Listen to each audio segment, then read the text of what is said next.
എല്ലാ സുഹൃത്തുക്കൾക്കും പുതിയൊരു വീഡിയോയിലേക്ക് സ്വാഗതം. ഇന്നത്തെ നമ്മുടെ സർക്യൂട്ട് കൊടൈക്കനാലിലേക്കാണ്. പക്ഷേ നമ്മളിപ്പോൾ കൊടൈക്കനാൽ എത്തിയിട്ടില്ല. കൊടൈക്കനാലിലേക്കുള്ള യാത്രാ മധ്യയാണ് നമ്മളിപ്പോൾ ഉള്ളത്. ഇവിടെ നമ്മളെയും കാത്ത് ഒരു പ്രധാനപ്പെട്ട ഒരു ആകർഷണീയമായ കാഴ്ച നമ്മെ കാത്തിരിക്കുന്നുണ്ട്.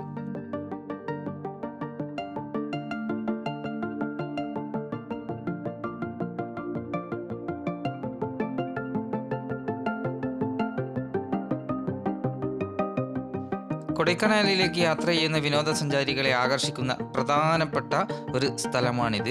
ഇത് ഒരു വെള്ളച്ചാട്ടമാണ്. ഇതിൻ്റെ പേര് സിൽവർ കാസ്കേഡ് വെള്ളച്ചാട്ടം എന്നാണ് അറിയപ്പെടുന്നത്.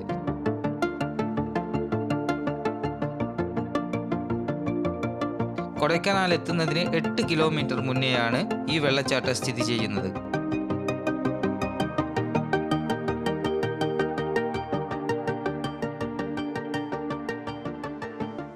നമുക്കറിയാം, കൊടൈക്കനാലിലെ ലേക്ക് എന്ന് പറയുന്നത് മനുഷ്യനിർമ്മിതമായ ഒരു ലേക്കാണ്.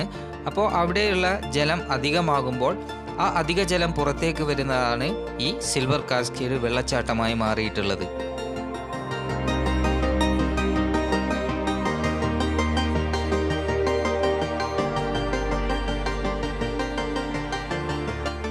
പ്രകൃതി സ്നേഹികൾക്ക് അനുയോജ്യമായ സ്ഥലമായി കണക്കാക്കപ്പെടുന്ന ഈ വെള്ളച്ചാട്ടത്തിന് ഏകദേശം 180 അടി ഉയരമുണ്ട്.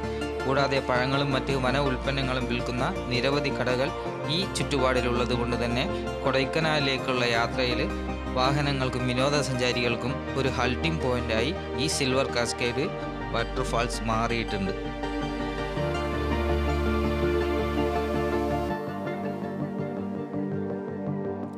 കൊടൈക്കനാലിൽ തടാകത്തിൻ്റെ സ്പിൽ ഓവറിൽ ഒരു ലംബമായ പാറക്കെട്ടിന് മുകളിലൂടെ 150 അടി താഴോട്ടേക്ക് വന്നിട്ട് ഗട്ട് റോഡിനോട് ചേർന്നുള്ള കുളത്തിലേക്കാണ് ഈ വെള്ളച്ചാട്ടം വന്ന് ചേരുന്നത്. കൊടൈ തടാകത്തിൽ നിന്നുള്ള, നേരത്തെ പറഞ്ഞതുപോലെ കൊടൈ തടാകത്തിൽ നിന്നുള്ള അധിക ജലമാണ് കൊടൈക്കനാലിൽ നിന്ന് ഏകദേശം 8 കിലോമീറ്റർ അകലെയുള്ള ഈ സിൽവർ കാസ്കേഡ് വെള്ളച്ചാട്ടമായി മാറുന്നത്. അപ്പോൾ ഇനി നിങ്ങൾ കൊടൈക്കനാലിലേക്ക് വരാൻ പോകുമ്പോൾ എന്തായാലും യാത്ര പകൽ തന്നെയാക്കുക. കാരണം കൊടൈക്കനാലിലേക്കുള്ള പകൽ യാത്രയിൽ ഒരുപാട് കാഴ്ചകൾ നമ്മെ കാത്തിരിപ്പുണ്ട്.